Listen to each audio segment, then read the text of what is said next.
Erica, I could not be with a person night and day for 2 or 3 days without getting tired of them. 58 years, and I still find her interesting. I still find her romantic.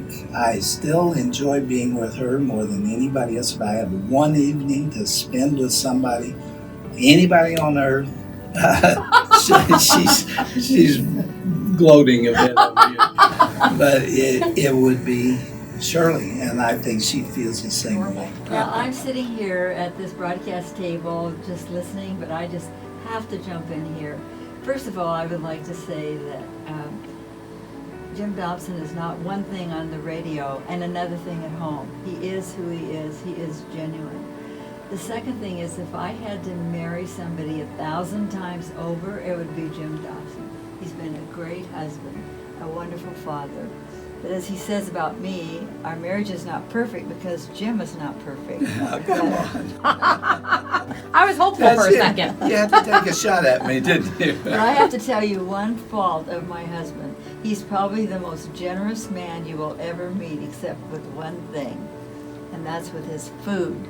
After 58 years of marriage almost, he does not share his food with me, not even a French fry. Listen, we talked that all through before we were married, and she still comes grubbing around on my plate, sticks her fork into the thing I wanted most. Because it's a measure of love. See? Yes. Okay, she's just told on me. I'm gonna tell her.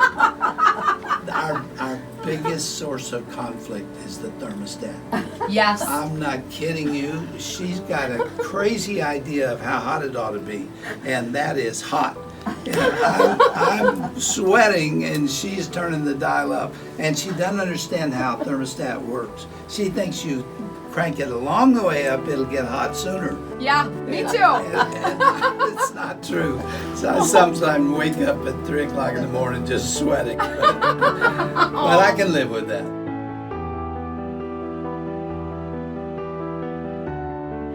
And a great sense of humor. We laugh a lot, we tease each other a lot, and I really appreciate that about him. In fact, that's what I fell in love with when we first started dating. Was he would come up with these one-liners, and I was just cracked me up, and I just had such a great time, and we laughed, and I just really fell in love with his humor, and he still has it.